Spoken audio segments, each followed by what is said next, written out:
बिस्मिल्लाहिर्रहमानिर्रहीम। अस्सलाम वालेकुम नादरीन, आप यूट्यूब चैनल देख रहे हैं। मैं इमरान खान हूँ। नादरीन, बहुत इंपॉर्टेंट वीलॉग है, बहुत सारी चीज़ें हैं मेरे पास से, लेकिन सबसे पहले इमरान खान साहब की बहनों ने जो एक सख्त फैसला किया वो मैं आपके सामने रख देता हूँ। इमरान खान साहब की बहनों ने बिलाखिर वो फैसला किया जो बड़ा मुश्किल था। उन्होंने कहा जी कि अगले हफ्ते से हम अकेली आएंगी, किसी को यहाँ पे आने की ज़रूरत नहीं है। क्योंकि कई मरतबा उन्होंने कारकुनों को कहा और पाकिस्तान तहरीक इंसाफ की लीडरशिप को कहा कि 10,000 20,000 बंदा यहाँ पे पहुंचेगा तो दबाव बनेगा, लेकिन इतने बंदे पहुंचे नहीं, एक दफा भी नहीं पहुंचे। हाँ, लोग पहुंचे जरूर, चंद हजार पहुंच जाते हैं, लेकिन बहुत बड़ी तादाद में नहीं आए। और फिर उंगली कटा के शहीदों में नाम लिखवा लेते हैं लोग। मिसाल के तौर पे वहां पे लोग आते हैं, फोटो सेशन करते हैं, तस्वीरें इकट्ठी करते हैं। बेशुमार लोग हमें वीडियोस भेजते हैं, जनाब देखें जब हम गए हुए थे अडियाला जेल, और वहां बाहर एक पिकनिक बना के तस्वीरें बना के वापस आ जाते हैं। तो हर दफा कोई नया ग्रुप चला जाता है, तो बारी बारी जाते हैं, अपनी तस्वीरें बनाते हैं और वहां से निकल आते हैं। लेकिन इससे इमरान खान साहब की रिहाई का कोई फायदा नहीं हो रहा था। तो इमरान खान की बहनों ने कहा जी अब आप यहां पे आना छोड़ दें, हमें बहनों को किसी की जरूरत नहीं है, इन्होंने हमारी मुलाकात तो करवानी नहीं, तो हम यहां पे आ जाया करेंगे और आके हम यहां पे एहतजाज करेंगे, धरना देंगे, बैठ के हम चले जाएंगे। आप यहां पे ना आए, बल्कि आप इमरान खान साहब के अहकामात को फॉलो करें। जो इमरान खान ने कहा था हम उसको दोबारा ट्वीट करवाना शुरू करेंगे, यानी वही चीजें जो इमरान खान साहब के ट्विटर अकाउंट से पहले ट्वीट की जा चुकी हैं, जो अहकामात इमरान खान साहब ने दिए थे कि मेरी कैद तन्हाई की सूरत में क्या करना है, और स्ट्रीट मूवमेंट कैसे चलानी है, किस तरह का एहतजाज करना है, ड्रोन हमलों के बारे में इमरान खान की क्या राय थी, खैबर पख्तूनख्वा में ऑपरेशन के बारे में इमरान खान की क्या राय थी, और अफगानिस्तान के हवाले से इमरान खान साहब क्या कहते थे, मौजूदा हुकूमत और उसकी लिजिटमेसी के बारे में इमरान खान की क्या राय थी। तो वो तमाम चीजें जिन्हें पाकिस्तान तहरीक इंसाफ की क़यादत भुला चुकी है, वो इमरान खान साहब की बहनों ने कहा कि इमरान खान साहब के ट्विटर अकाउंट से उन्हें अब बारी बारी दोबारा शेयर किया जाएगा और ये सिलसिला अब शुरू हो जाएगा। तो वो जो एक कुछ लोग आ जाते थे, वहां पे आके एक मेला सा लग जाता था अडियाला के बाहर, जिसका कोई फायदा नहीं हुआ, कोई दबाव नहीं पड़ा, उसको उन्होंने खत्म करने का ऐलान कर दिया। और अब स्ट्रीट मूवमेंट की तरफ, क्योंकि सुहेल अफरीदी को कहा था स्ट्रीट मूवमेंट करें और जुनेद अकबर को कहा था कि आप कमेटियों को छोड़ें और जाकर तंजीम साजी करें। तो अब तक की इतला के मुताबिक ना तो तंजीम साजी मुकम्मल हुई है और ना ही स्ट्रीट मूवमेंट के लिए कोई फोर्स बनाई गई है। यानी खैबर पख्तूनख्वा की जो पाकिस्तान तहरीक इंसाफ है, उन्होंने जो ऐलान किया वो मैं हैरान हो गया उसको पढ़ के। यानी उन्होंने ऐलान किया पाकिस्तान तहरीक इंसाफ ने कि हमने जो स्ट्रीट मूवमेंट के लिए या जो इमरान खान साहब की रिहाई के लिए एक फोर्स हम बना रहे थे, उसके लिए हमने 60,000 कारकुनान ने अभी तक रजिस्ट्रेशन करवाई है। इनको ये 60,000 का फिगर बोलते हुए शर्म भी नहीं आई। 60,000 बेशक बहुत बड़ी तादाद है, लेकिन पाकिस्तान तहरीक इंसाफ के लिए नहीं है। यानी 60,000 का फिगर अगर देती एमक्यूएम तो अच्छी बात थी, 60,000 का फिगर अगर देती कोई और छोटी सी पॉलिटिकल पार्टी तो वो भी अच्छी बात थी। अगर जमात इस्लामी भी होती तो वो अब तक 2-3 लाख का फिगर दे चुकी होती। इसमें कभी संजीदगी दिखाई नहीं गई। एक एक एमपीए ने 60-60 हजार वोट लिया हुआ है, एक एक एमएनए ने 1-1 लाख से जायद वोट लिया हुआ है। जिस सूबे में इतने बड़े पैमाने पर वोट पड़े कि बगैर मखसूस नशस्तों के 2/3 अक्सरियत पाकिस्तान तहरीक इंसाफ के पास आ गई, उस सूबे में 60,000 नौजवानों का क्लेम करना ये बहुत शर्मिंदगी वाली बात है। देखिए, इसमें मैंने आपको पहले कई मरतबा कहा कि इमरान खान साहब की रिहाई के लिए जो भी एक तंजीम बनाई गई है या फोर्स बनाई गई है, उसके लिए कोशिश की नहीं गई। कोशिश ये होती है जो इमरान खान ने कहा था कि स्ट्रीट मूवमेंट चलाएं, हर गली में, हर मोहल्ले में, हर चौराहे में। 60,000 इन्होंने बंदा रजिस्टर्ड किया है, 60,000 तो मकामात होने चाहिए थे जहां पर रजिस्ट्रेशन हो रही है, और अब तक तो 10-15 लाख नौजवान कम से कम साथ होना चाहिए था इस तंजीम के। लेकिन इस पर तवज्जो दी नहीं। 1-2 दफा इसके बारे में बात की, फिर दोबारा बात करना बंद कर दी पाकिस्तान तहरीक इंसाफ ने, इस पर बोले ही नहीं। क्योंकि तहरीक इंसाफ या खैबर पख्तूनख्वा की हुकूमत की तवज्जो इमरान खान की रिहाई से ज्यादा इन चीजों की तरफ थी जिन चीजों पर मीडिया निशानदेही कर रहा है। बहरहाल पाकिस्तान तहरीक इंसाफ ने कहा जी हमने ऐसा कुछ नहीं किया। तहरीक इंसाफ ने अपनी सफाई पेश की है, और सफाई पेश करते हुए वो ये कहते हैं कि हमने ऐसा कुछ नहीं किया, हम आइन और कानून के तहत सारा कुछ कर रहे हैं, और जो भी हमारे इस्तेहकाक या हमने जो फायदे लिए हैं या खैबर पख्तूनख्वा की असम्बली ने, ये सारी चीजें पुरानी हैं, ज्यादातर चीजें पुरानी हैं, बिल्कुल थोड़ी सी चीजें नई हैं। और साथ उन्होंने ये भी कहा कि 99% चीजें पुरानी हैं, हमने तो सिर्फ कुछ चीजों को तब्दील किया है। ब्लू पासपोर्ट के हवाले से भी तासुर गलत है कि कोई नई सहूलत फराम की गई है, ये बाकी सूबों को ये सहूलत हासिल है, तो हम चाहते हैं कि उसको सेनेटर्स और कौमी असम्बली के अरकान की तरह कर दिया जाए। और ये हर दौर में कहा जाता रहा है, हर दौर में बार बार ऐसी करारदातें आती रही हैं, तो ये पहली मरतबा नहीं आई। असला लाइसेंस के बारे में भी उन्होंने सफाई पेश की। रेस्ट हाउसेज में क्याम के मुतालिक उन्होंने कहा जी ये तो पहले से इजाजत है, और बाकी चीजों में भी पहले से इजाजत मौजूद है। تو ہم نے کچھ بھی نیا نہیں کیا. خیبر پختونخوا اسمبلی شفافیت، آئینی بالادستی اور عوامی مفاد کے اصولوں کے تحت اپنی آئینی ذمہ داریاں ادا کرتی رہے گی. لیکن نہیں، جو موقف دیا نا 3 صحافیوں نے، مجھے اس میں بڑی جان نظر آئی. احمد وڑائچ صاحب، انہوں نے اس کو بہت اچھا رپورٹ کیا. محمد فہیم صاحب بڑا شاندار رپورٹ کیا. اور قسمت خان نے بہت اچھے سوالات اٹھائے. دیکھیں، پہلا سوال تو یہ بنتا ہے، جو یہ بار بار کہتے ہیں کہ جناب ہم نے کوئی بھی تبدیلی نہیں لائے، تو 5 تبدیلیاں تو میں آپ کو پچھلے ویلاگ میں بتا چکا ہوں، اور یہ باقاعدہ اب میڈیا کی زینت بنی ہے. نمبر 1، وہ کہتے ہیں جی کہ جو بیویاں ہیں اراکین اسمبلی کے، انہیں جو ہے وہ تا حیات اسمبلی کارڈ ملے گا، جیسے آئی ڈی کارڈ ہوتا ہے، اور اس کی بڑی عزت کی جائے گی. نمبر 2، انہوں نے کہا جی ایئرپورٹ پر وی آئی پی لاؤنج ان کو ملیں گے، وفاقی قانون کے تحت آفیشیل پاسپورٹ ان کو دیے جائیں، تا حیات دیے جائیں. تا حیات جو جب سے عاصم منیر صاحب کو تا حیات استثنا ملا ہے نا، یا تا حیات فیلڈ مارشل وہ بنے ہیں، تب سے تا حیات کا لفظ بڑا پسند آ گیا سب کو. سرکاری افسران کی طرح ان کو کلب کی ممبرشپ بھی چاہیے، اور ذاتی گاڑیوں کے شیشے کالے کرنے ہیں. ساتھ ہی ساتھ یہ جو 4 لائسنس ان کو اسلحے کے ملتے تھے، ان کو 8 لائسنس قرار دیا گیا. اس میں خیبر پختونخوا کی حکومت کہتی ہے جناب وہ ہماری مجبوری تھی، کیونکہ سیکیورٹی کے معاملات بڑے سنجیدہ ہیں. لیکن جو اہم سوالات ہیں نا، وہ پھر اپنی جگہ پہ موجود ہیں. دیکھیں، اگر یہ شفافیت تھی اور یہ قوانین بڑے شفاف طریقے سے لائے گئے تھے، تو چند سوالات جو ہیں وہ جنم پا چکے ہیں. نمبر 1، اگر یہ قانون 30 اپریل 2026 کو اسمبلی نے منظور کیا تھا، تو 6 مئی 2026 کو اسے گورنر نے منظوری دے دی، اور 7 مئی کو اسے سرکاری گزٹ میں شائع کر دیا گیا تھا. تو اسے صوبائی اسمبلی کی آفیشیل ویب سائٹ پر منظور شدہ قوانین کی فہرست میں کیوں شائع نہیں کیا گیا؟ اس کو چھپایا کیوں گیا؟ اگر تو یہ قانون پاس کروانا تھا تو یہ قانون شائع کیوں نہیں کیا گیا؟ اسے منظور شدہ قوانین کی فہرست میں کیوں نہیں ڈالا گیا؟ اور اس قانون کا سرکاری اور مستند مسودہ عوام کی تصدیق کے لیے باقی قوانین میں کیوں موجود نہیں تھا؟ یعنی اگر آپ ایک قانون پاس کر رہے ہیں اور چھپا کے پاس کر رہے ہیں تو اس سے شک و شبہ پیدا ہو جاتا ہے نا. جیسے پنجاب حکومت نے کیا کیا، انہوں نے جہاز خریدا، لیکن انہوں نے اتنے گندے طریقے سے ہینڈل کیا کہ وہ ان کی چھیڑ بن گیا جہاز. اب وہ پریشان ہے. یعنی وہ کہتے تھے کبھی ہم جناب اس وجہ سے خرید رہے ہیں، کبھی کہتے ہیں اس وجہ سے خرید رہے ہیں. وہ بہانے بازیاں کر کر کے انہوں نے جہاز کو اپنی چھیڑ بنا لیا. ویسے خریدنا تو نہیں چاہیے تھا. اسی طرح انہوں نے جتنا چھپایا اس قانون سازی کو، اس سے یہ صورتحال پیدا ہو گئی ہے. پھر ایک اور جو چیز اٹھی وہ یہ ہے کہ کوئی بھی رکن اسمبلی ہوگا جس کو لگے گا اس کا استحقاق مجروح ہو گیا ہے، تو اس پہ کارروائی کے لیے ایک جوڈیشل کمیٹی قائم کی جائے گی اسمبلی کے اندر. یہ کمیٹی اسمبلی کے استحقاق سے متعلق جرائم پر فیصلہ کرنے اور سزائیں سنانے کا اختیار رکھتی ہوگی. یہ کیا جائے گا.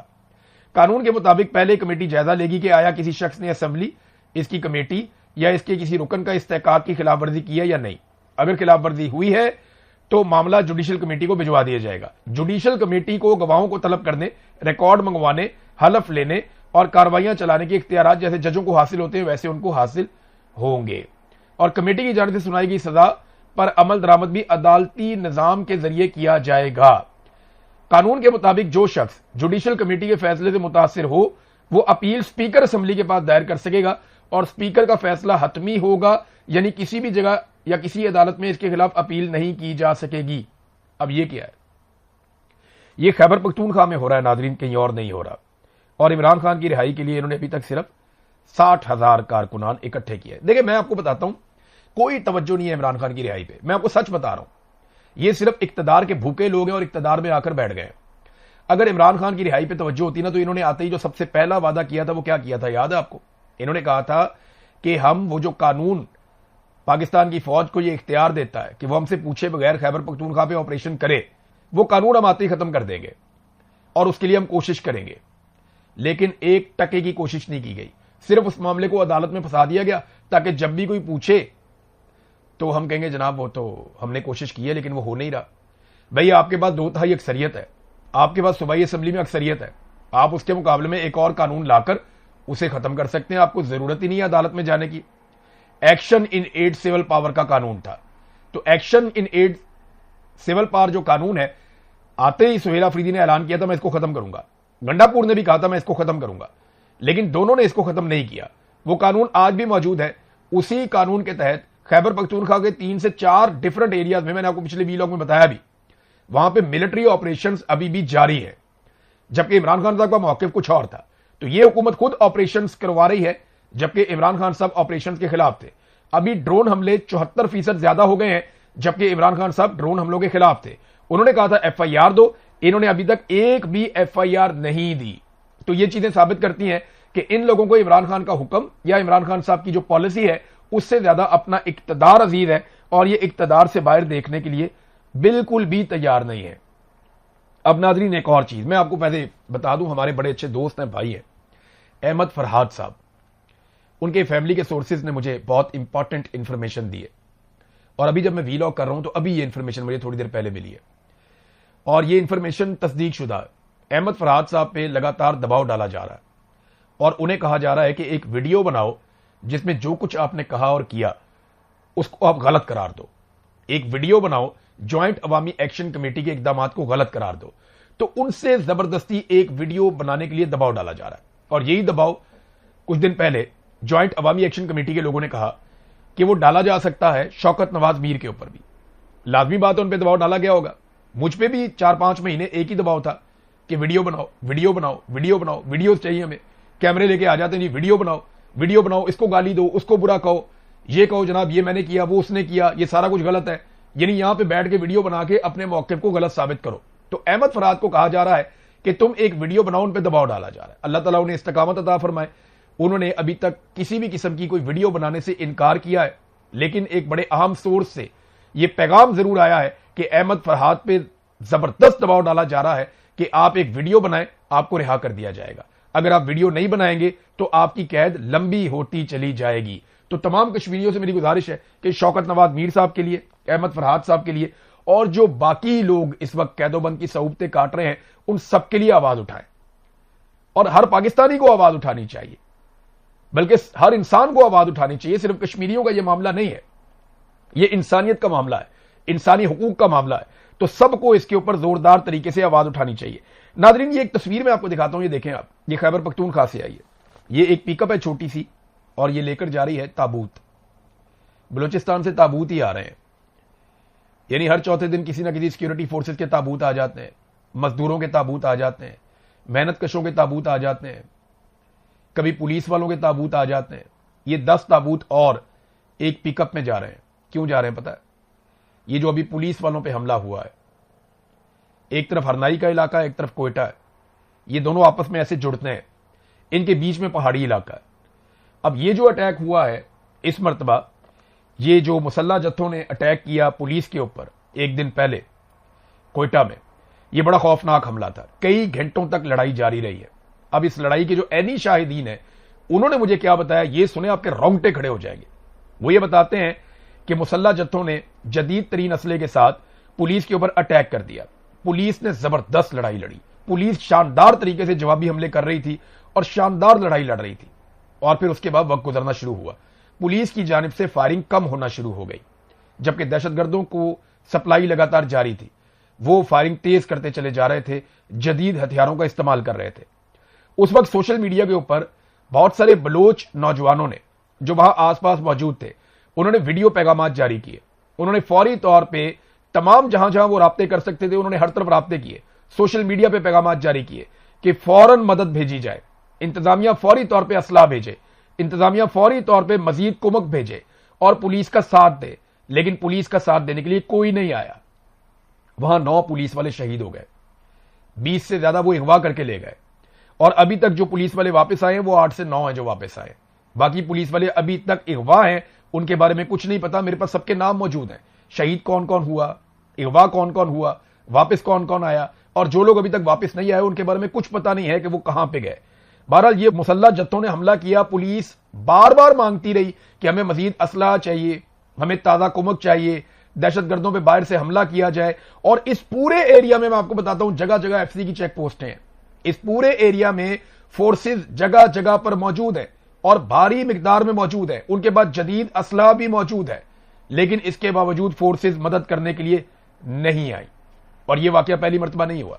مقامی لوگ یہ بتاتے ہیں کہ جب جب یہاں پہ اٹیک ہوتا ہے فورسز مدد کے لیے موقع پر نہیں پہنچتی.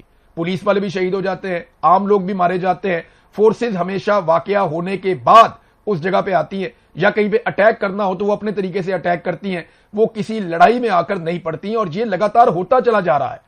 میرے ایک بہت قریبی دوست ہیں, انہوں نے مجھے بتایا کہ ایک گروپ بنا ہوا تھا جس میں انٹیلیجنس ایجنسیوں کے لوگ بھی تھے, ملٹری کے لوگ بھی تھے, पुलिस के लोग भी थे, मकामी लोगों को भी डाला हुआ था, सियासी लोगों को भी डाला हुआ था। तो एक बहुत बड़ा अटैक हुआ और उसमें मैंने फौरी तौर पे ग्रुप में लिखा कि जनाब फौरन मदद भेजी जाए, यहां पे लड़ाई इस वक्त जारी है और फोर्सेस पहुंच जाएंगी तो दहशतगर्दों को घेर लिया जाएगा।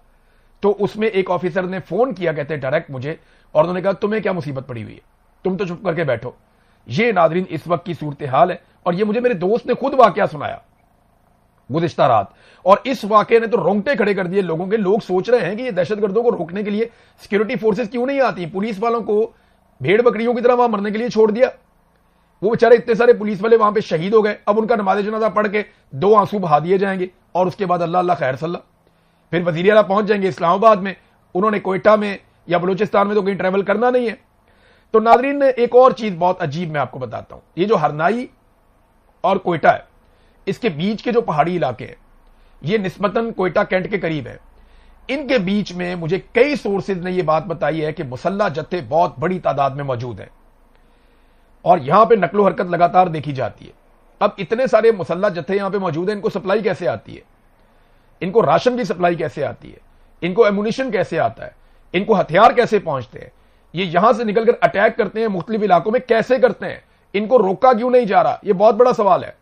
और एक और चीज मैं आपको बताता हूं, मुस्तकबिल में आपको यह चीज सबूतों के साथ सामने आना शुरू हो जाएगी कि इस वक्त पाकिस्तान की एस्टेब्लिशमेंट ने जराइम पेशा अफराद और कुछ मुसल्ला जत्थों को इकट्ठा किया है कौम परस्तों के खिलाफ। यानी अब लड़वाने की एक कोशिश की जा रही, एक तरफ के क्रिमिनल्स को उठाया जा रहा है, जराइम पेशा अफराद को इकट्ठा किया जा रहा है, उन्हें माफी दी जा रही है, उनको मुसल्ला किया जा रहा है और मुसल्ला किया जा रहा है कौम परस्तों के खिलाफ। ये एक नई लड़ाई को जन्म देने जा रहे हैं, सिर्फ इसलिए कि एक दुश्मन को मारने के लिए दूसरे दुश्मन को तगड़ा करो, कल ये तगड़ा हो जाएगा, ये भी आपके गले पड़ जाएगा। तो हमेशा गलत तजुर्बे किए हैं और हमेशा गलत तजुर्बों से पाकिस्तान ने नुकसान उठाया है। एक मरतबा फिर वही सारा खेल खेला जा रहा है जो हमेशा हमने पाकिस्तान में होता हुआ देखा है। अब नादरीन एक और खबर है, आसिम मुनीर साहब की लगातार ब्रांडिंग की जा रही है। अभी एक ट्रेंड चलाया गया कि उम्मत मुस्लिमा के लीडर के तौर पे, और इसमें कुछ साबिक जर्नैल, कुछ बहुत सारे रिटायर फौजी ऑफिसर, उनको शामिल किया गया है। अभी क्योंकि एस्टेब्लिशमेंट ने भी अपनी अच्छी खासी प्रेजेंस बना ली है पेड सोशल मीडिया अकाउंट्स की, और बहुत सारे बेचारे लोग जिनको सोशल मीडिया की अलिफ बे का भी नहीं पता, उन्हें भी अकाउंट बनाकर दे दिए गए और उनकी सिर्फ ड्यूटी है कि रीट्वीट कर दिया करो, या जुमले उनको दे दिए जाते हैं कि बस ये लिखकर ट्वीट करते चले जाओ, या कई लोग बेचारे उनको गालम गलोच की ड्यूटी लगाई गई है। तो वो अब एस्टेब्लिशमेंट के करने का ये काम नहीं था, लेकिन ये घटिया काम भी इसके अंदर भी वो पड़ गए, क्योंकि एक सियासी जमात की तरह वो डील करते हैं ना, तो वो आ गए नादरीन, इस मामले के अंदर भी कूद गए। और अब जनाब ट्रेंड चलाया जा रहा है, आसिम मुनीर साहब की ब्रांडिंग की जा रही है उम्मत मुस्लिमा के लीडर के तौर पे। हालांकि वो कौन है, एक सरकारी मुलाजिम, वो एक दिन रिटायर हो जाएंगे और फिर पाकिस्तानियों को उम्मत मुस्लिमा का एक नया लीडर मिल जाएगा। ताहिर अशरफी साहब जो है ना, इन जैसे लोगों को आसिम मुनीर साहब की रिटायरमेंट के बाद आलम इस्लाम का एक नया रहबर मिल जाएगा। और ये हमेशा होता रहा है, पहले जनरल बाजुआ के जूते पॉलिश करते थे, अब आसिम मुनीर के जूते पॉलिश करते हैं, और इनके बाद जो आएगा उसके जूते पॉलिश करेंगे। ये चलता चला आ रहा है।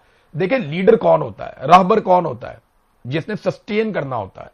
मुलाजिम कभी भी लीडर नहीं होता, वो तो मुलाजिम होता है बेचारा, नौकरी पेशा, उसको तो तनख्वाह मिलती है हर महीने काम करने के लिए, वो अपने बच्चों को खाना खिलाता है तनख्वाह लेने के बाद, वो अपनी फैमिली के अखराजात पूरे करता है, बच्चों को तालीम दिलवाता है, वो अपना घर बनाता है, वो अपनी जिंदगी की गाड़ी चलाता है तनख्वाह लेकर।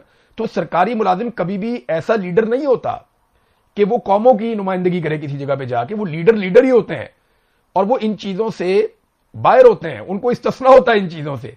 सरकारी मुलाजिम को नहीं होता, उसने रिटायर होना एक दिन। जब सरकारी मुलाजिम रिटायर होता है तो उसकी जगह दूसरा आ जाता है उस कुर्सी के ऊपर, उसके बाद वो रहबर बन जाता है, वो लीडर बन जाता है, वो रहनुमा बन जाता है पाकिस्तान जैसे मुल्कों में। तो ये बड़े लंबे अरसे से इसी तरह का खेल चला जा रहा है। अब देखें ना, जिस चीज में हाथ डाला उस चीज को खराब कर दिया। पीआईए तो बेच दी थी, अब पाकिस्तान के 3 बड़े एयरपोर्ट्स बेचने की भी तैयारी हो रही है। ये देखें आप कौन कौन से एयरपोर्ट हैं, लाहौर का, कराची का और इस्लामाबाद का। 3 ही बड़े एयरपोर्ट हैं पाकिस्तान के जो इंटरनेशनल एयरपोर्ट्स हैं, बड़े बड़े। तीनों एयरपोर्ट्स को बेचने की तैयारी है और निजकारी प्रोग्राम के अंदर इनको शामिल कर दिया गया। एयरपोर्ट भी बेच दो, मोटरवेज भी बेच दो, कोई चीज रह ना जाए इस मुल्क में, पाकिस्तानियों का कोई एसेट ना रह जाए। कर्जा इन्होंने इतना चढ़ाया, इतना चढ़ाया, इतना कर्जा पाकिस्तानियों ने 75 साल में नहीं लिया जितना इन्होंने 4 सालों के अंदर ले लिया। उससे ज्यादा कर्जा ये अब ले चुके हैं और हर दिन ये लगभग 20 अरब रुपया पाकिस्तान के ऊपर मजीद कर्जा चढ़ा देते हैं। हर गुजरते सेकंड के साथ पाकिस्तान पे कर्जा चढ़ता चला जा रहा है, चढ़ता चला जा रहा है। عام آدمی پاکستان کا مقروض ہوتا چلا جا رہا ہے اور انہیں کسی بات کی فکر نہیں ہے. پاکستان نے جتنا سود ادا کرنا ہوتا ہے نا 1 سال کے اندر، وہی پاکستان نہیں اتار سکتا، تو پاکستان قرضہ کیسے اتارے گا؟ بہرحال یہ سارا کچھ پاکستان کی ملٹری اسٹیبلشمنٹ کے عجیب و غریب فیصلوں کے نتیجے میں ہو رہا ہے، اور ہم ان فیصلوں کو تب تک بھگتیں گے جب تک ان فیصلوں کے خلاف ہم کھڑے نہیں ہوں گے. اب تک کے لیے اتنی، اپنا خیال رکھیے گا، اپنے چینل کا بھی. اللہ حافظ.